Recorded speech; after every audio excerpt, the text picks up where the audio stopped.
Rowan Atkinson, the one man on this planet who can make you laugh without saying a single word. These are his best moments. I did a movie quite a while ago called Mr. Bean's Holiday. Oh, yes.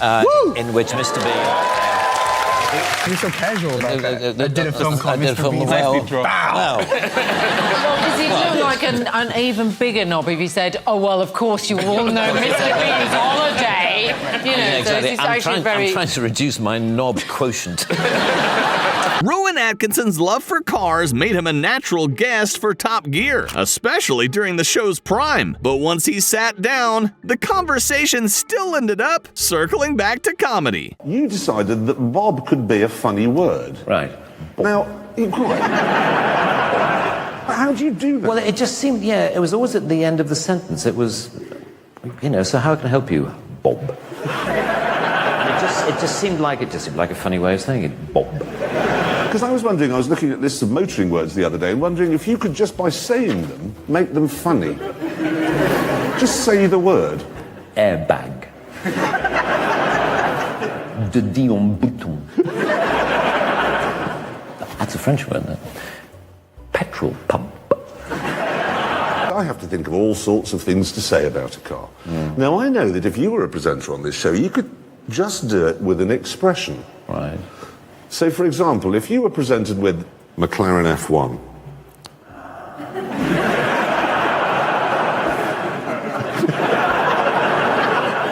think of another one.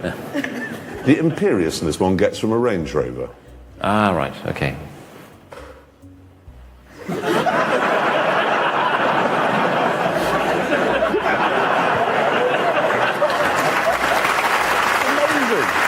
When you're simultaneously a car guy and a world-class comedian, life can get pretty interesting. You might even get the chance to impersonate Martin Brundle to his face without him noticing. What would Mr. Bean reckon to all of this Formula One malarkey? Yeah. Well, he would enjoy it very much because he's a car enthusiast, as you know. Oh, that's right. Yeah, he had some magnificent cars, didn't he? Cars, then he'd enjoy it. But anyway, it's fantastic to be here. I'm a guest of George Russell, which is, it wasn't planned for me to be here on a weekend, when he got pole, but here we are. Rowan Atkinson name-dropping. Whatever next? Oh, I know. I'm here as a matter of fact, as a guest of George Russell. So. Oh, fantastic. So that's how privileged I am. The hardest part about losing an award is having to keep your composure and fake an applause for the winner. Rowan Atkinson once envisioned what it would be like if we couldn't hide our emotion. And the winner is... John Daniels. No, shit. Unfortunately, John is unable to be with us tonight, and so I'd like to ask his co-star David Forbert to accept the award on his behalf. David.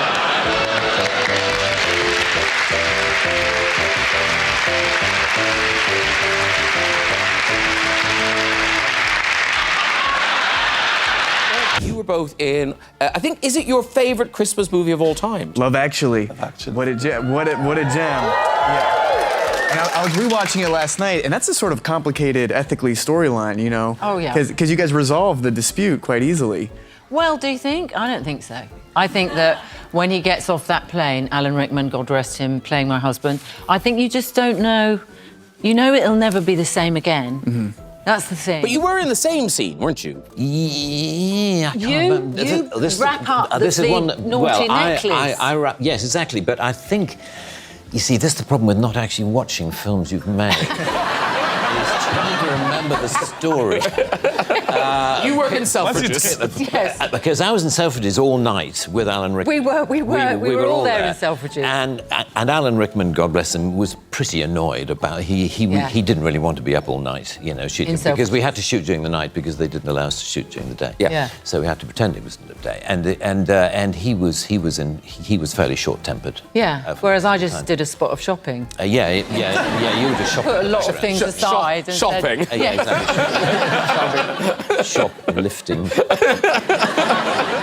Most iconic characters are carefully engineered over time. Mr. Bean apparently just wandered into existence by accident and refused to leave. Do you remember that night? Yes, I certainly remember the night. It was a one-off. It was a one-night review, and I was asked if I wanted to do something, and I couldn't think of anything, and just stood in front of a mirror, to be honest, and I just started pulling faces, I mean, for want of a better term. And I just sort of, was doing this... And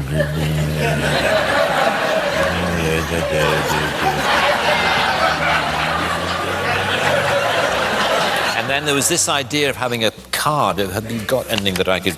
I'm just going to...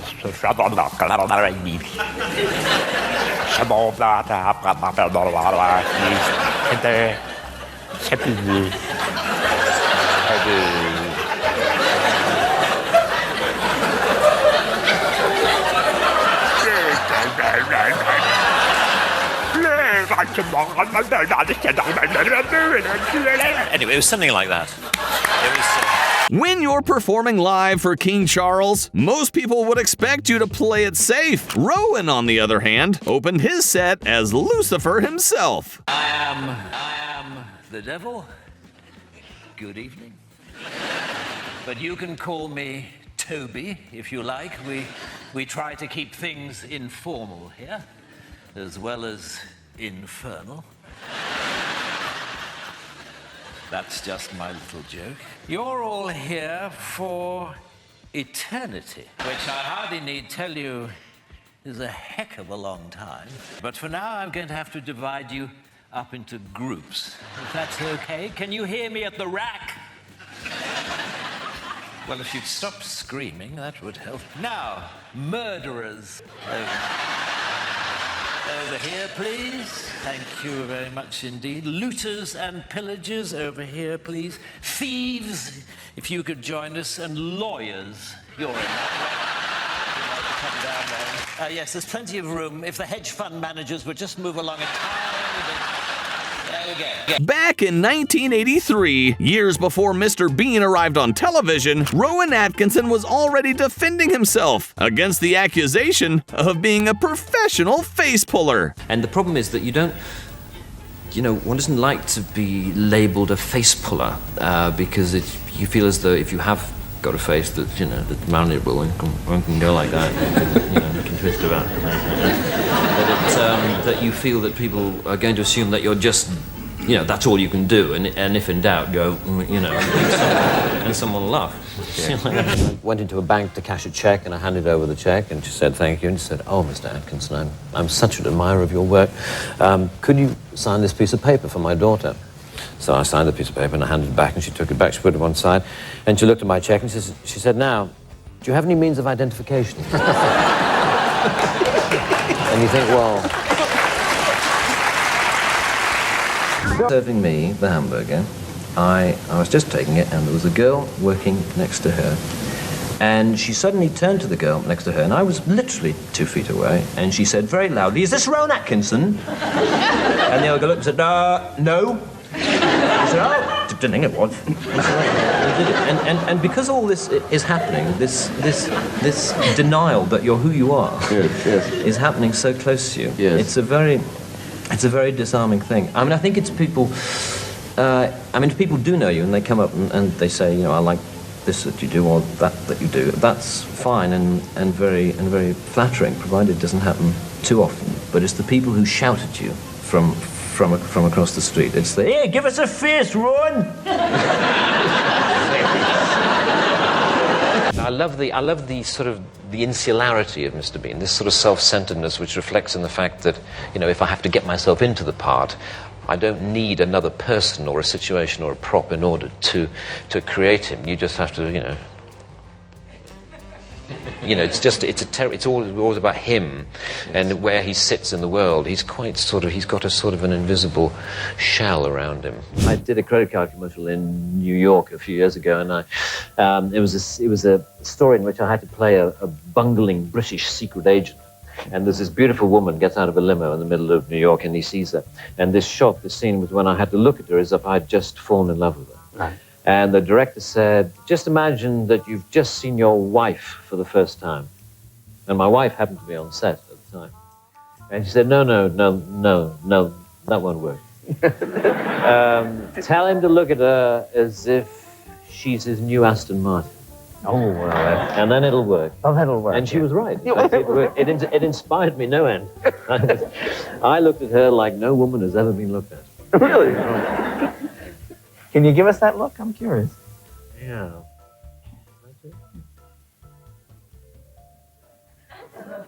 Before Mr. Bean became a global comedy icon, Rowan Atkinson still had to find the right name for him. Apparently, that meant going through vegetables until one matched the character's weird energy. Where did Mr. Bean, the name come from, though? I mean, it's a lovely name. It's an inspirational it's just name. nice and short and sharp and memorable. And we started with Mr. White. I don't know, we were sitting around, I remember, at our producer's house one day and trying to think of a name. And we started with Mr. White.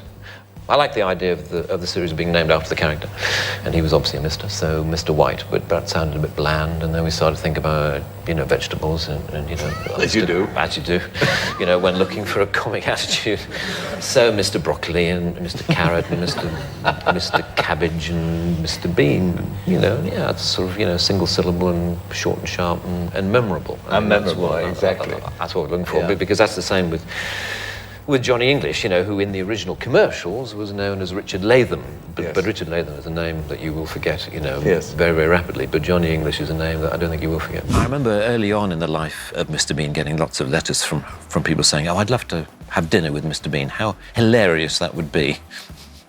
He's a very, very selfish individual. He's a child. I love your work, I have to say, but the thing that I loved the most, Blackadder. Oh, right, good. Elizabethan Blackadder. Oh, right. You became a sex symbol because of that. Oh, pish. No, it's not pish. It's true. Look, it was yes. It was just the whole persona, and you really suited the outfit.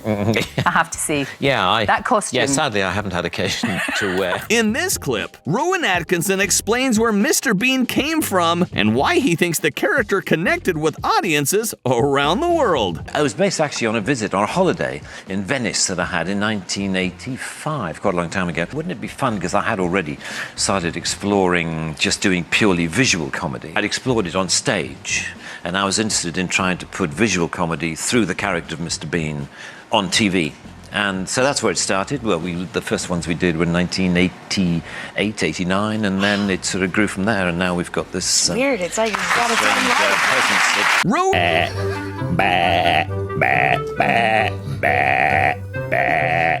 life. Filling a small glass of water.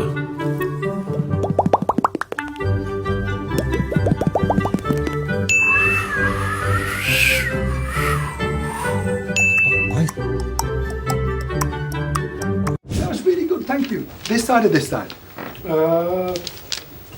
Right, how do you want to sit down? No, I'll get behind you. I see, I just sit here and you do don't nothing. have to do anything. Okay. Coming up on Sunrise this morning, we meet the lovely Mr. Rowan Atkinson. We talk about Mr. Bean's holiday, and all you have to say is, if you miss it, you miss out. Simple as that. You ready? Right, okay. I'm good at this. Good, okay. How interesting. Morning, Neil Sean here on Sunrise. A man who needs no introduction, Mr. Rowan Atkinson, and we talk about Mr. Bean's holiday. Remember though, Rowan? Oh, sorry? If you miss it, you miss out. Do you mind doing that again? Yeah, okay. Morning, Neil Sean here on Sunrise. This morning we meet Mr. Rowan Atkinson and we talk all about Mr. Bean's holiday. Remember though, Rowan? What? If you miss it, you miss out. Oh, yes. Don't miss Rowan Atkinson on Sunrise this morning. Good morning. Nice to meet you. You want to taste this? Oh, you'll love it. It's really good. Huh? Good, eh?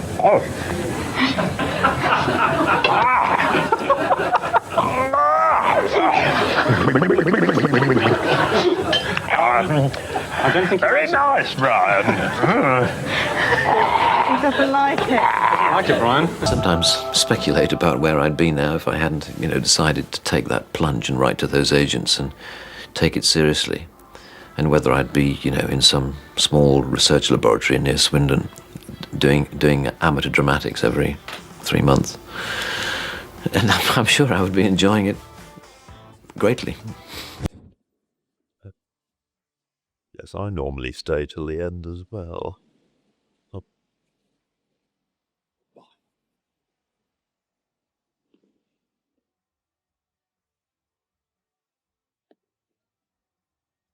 You can go to Alshire if you wish.